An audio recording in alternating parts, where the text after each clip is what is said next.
semuanya, kami dari kelompok 4 dari Prodi Pendidikan Kimia Angkatan 2022 dari Universitas Maritim Raja Ali Haji.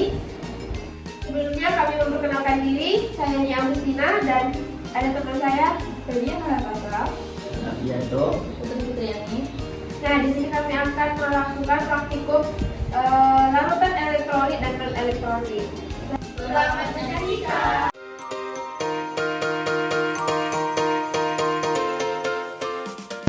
Baiklah, sebelum kita memulai praktikum kali ini, alangkah lebih baiknya kita memperkuat dasar teori sebelum melakukan praktikumnya. Nah, larutan memiliki pengertian yaitu campuran homogen dua zat atau lebih yang saling melarutkan dan masing-masing zat penyusunnya tidak dapat dibedakan lagi secara nyata. Larutan terdiri atas zat pelarut dan zat terlarut. Adapun jenis-jenis larutan dibagi menjadi dua. 1. Larutan elektrolit. Larutan elektrolit terbagi menjadi dua, yaitu larutan elektrolit kuat dan larutan elektrolit lemah. Larutan elektrolit kuat adalah larutan elektrolit yang terurai sempurna menjadi ion atau mengalami ionisasi sepenuhnya dalam larutan air atau dalam keadaan lebur. Sedangkan larutan elektrolit lemah adalah larutan elektrolit yang tidak terurai sempurna menjadi ion atau mengalami ionisasi sebagian, sehingga jumlah zat yang terurai menjadi ion tidak banyak dan menjadi penghantar listrik yang buruk. 2. Larutan non-elektrolit. Larutan non-elektrolit merupakan larutan yang tidak dapat menghantarkan listrik karena zat-zat yang dilarutkan tidak menghasilkan ion atau tidak mengalami ionisasi sama sekali.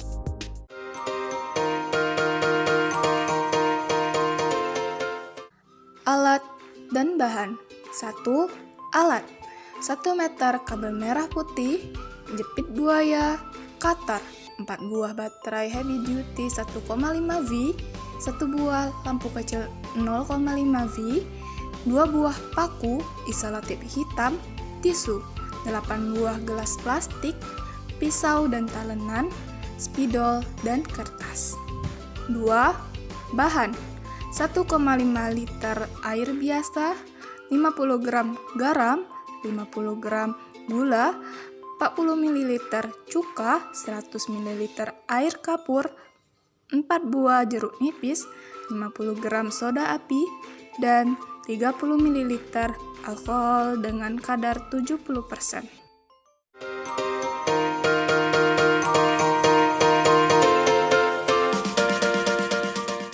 Perakitan rangkaian listrik lampu. Yang pertama, rekatkan baterai dengan isolasi hitam dengan posisi kutub positif dan kutub negatif saling berdekatan atau saling menempel. Selanjutnya, kaitkan ujung kabel putih yang merupakan tembaga pada jepit buaya.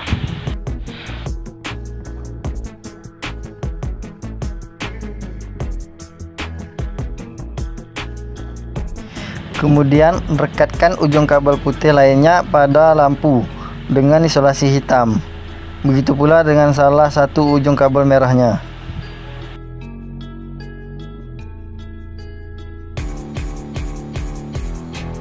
Tempel ujung kabel merah lainnya pada baterai kutub positif dengan isolasi hitam.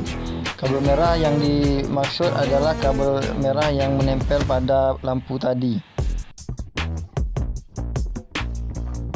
Lalu salah satu ujung kabel merah kedua ditempelkan pada baterai kutub negatif dengan isolasi hitam. Selanjutnya ujung lainnya pada kabel merah kedua dikaitkan dengan paku. Begitu juga dengan kabel putih. Paku dijepit pada jepit buaya. Langkah terakhir, kedua ujung paku dilekatkan dengan keadaan saling menempel sehingga lampu pun dapat menyala. Pengukuran berat gula, garam, dan soda api. Pertama-tama, timbanglah terlebih dahulu gula sebanyak 50 gram. Kemudian, timbang pula garam sebanyak 50 gram. Sama halnya dengan penimbangan gula dan garam, timbanglah soda api sebanyak 50 gram. Pembuatan larutan. Masukkan gula ke wadah yang berisi sebanyak 50 gram. Lalu, masukkan pula air sebanyak 20 ml ke dalam wadah tersebut. Lakukan pengadukan sampai tercampur dengan rata. Pastikan terlebih dahulu rangkaian lampu yang akan digunakan. Setelahnya, celupkan kedua paku dengan keadaan tidak menempel ke dalam larutan gula. Amati jumlah gelembung yang terbentuk dan nyala lampunya. Bersihkanlah ujung paku dan suntikan menggunakan air bersih dan lap hingga kering agar dapat digunakan kembali rangkaian tersebut. Masukkan soda api sebanyak 50 gram ke dalam wadah yang bersih. Lalu masukkan pula air ke dalam wadah tersebut sebanyak 40 ml. Lakukan pengadukan sampai tercampur dengan rata. Pastikan terlebih dahulu rangkaian lampu yang akan digunakan. Setelahnya, celupkan kedua paku dengan keadaan tidak menempel ke dalam larutan soda api. Amatilah jumlah gelembung yang terbentuk dan nyala lampunya. Bersihkan ujung paku, sendok, dan suntikan menggunakan air bersih dan lap hingga kering agar dapat digunakan kembali rangkaian tersebut. Lakukan pengadukan air kapur sebanyak 100 ml sampai tercampur dengan rata atau endapannya menghilang. Perlu diingat, tidak perlu menambahkan air lagi. Pastikan terlebih dahulu rangkaian lampu yang akan digunakan.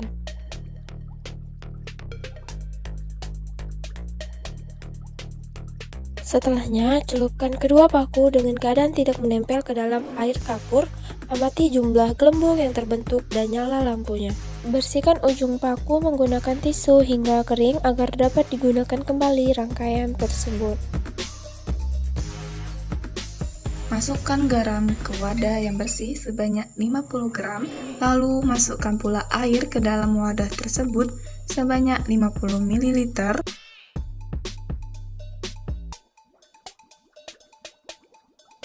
Lakukan pengadukan sampai tercampur dengan rata. Pastikan terlebih dahulu rangkaian lampu yang akan digunakan. Setelahnya, celupkan kedua paku dengan keadaan tidak menempel ke dalam larutan garam. Amati jumlah gelembung yang terbentuk dan nyala lampunya. Bersihkan ujung paku dan suntikan menggunakan air bersih dan lap hingga kering agar dapat digunakan kembali rangkaian tersebut. Masukkan cuka ke wadah yang bersih sebanyak 40 ml. Perlu diingat jangan mencampurkan cuka dengan air kembali. Pastikan terlebih dahulu rangkaian lampu yang akan digunakan.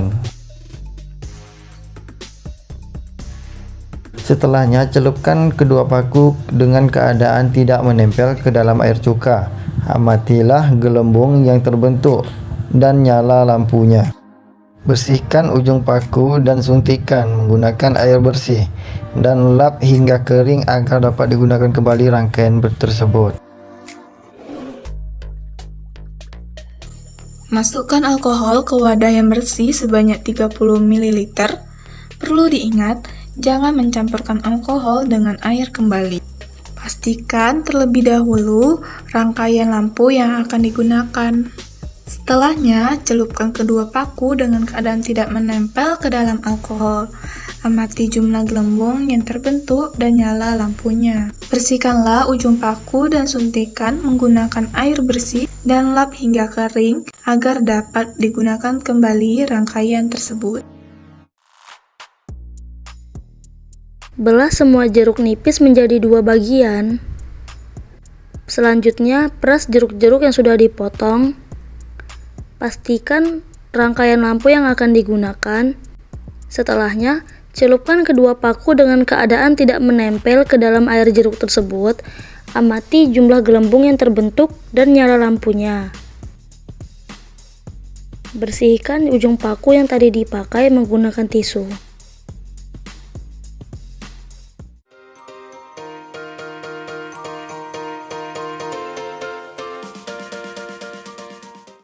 Dari praktikum tersebut didapatkan kesimpulan bahwa 1.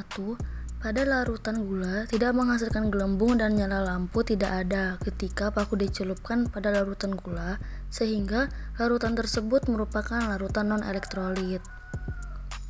Kedua, pada larutan soda api menghasilkan gelembung dengan jumlah yang banyak dan nyala lampu terang ketika paku dicelupkan pada larutan soda api, sehingga larutan tersebut merupakan larutan elektrolit kuat. Ketiga, pada air kapur tidak menghasilkan gelembung dan nyala lampu tidak ada ketika paku dicelupkan pada air kapur, sehingga air kapur merupakan larutan non-elektrolit. Keempat, pada larutan garam menghasilkan gelembung dengan jumlah yang banyak dan nyala lampu terang ketika paku dicelupkan pada larutan garam, sehingga larutan tersebut merupakan larutan elektrolit kuat. Kelima, pada air cuka menghasilkan gelembung dengan jumlah yang sedikit dan nyala lampu tidak ada ketika paku dicelupkan pada air cuka, sehingga air tersebut merupakan larutan elektrolit lemah. Keenam, pada alkohol tidak menghasilkan gelembung dan nyala lampu tidak ada ketika paku dicelupkan pada alkohol, sehingga alkohol merupakan larutan non-elektrolit. Ketujuh, pada air jeruk menghasilkan gelembung dengan jumlah yang banyak dan nyala lampu terang ketika paku dicelupkan pada air jeruk, sehingga air tersebut merupakan larutan elektrolit kuat. Video praktikum dari kami, jika ada salah kami minta maaf dan semoga ilmunya bermanfaat. Saya akhiri dengan wabillahi wa taufiq wal hidayah. Wassalamualaikum warahmatullahi wabarakatuh.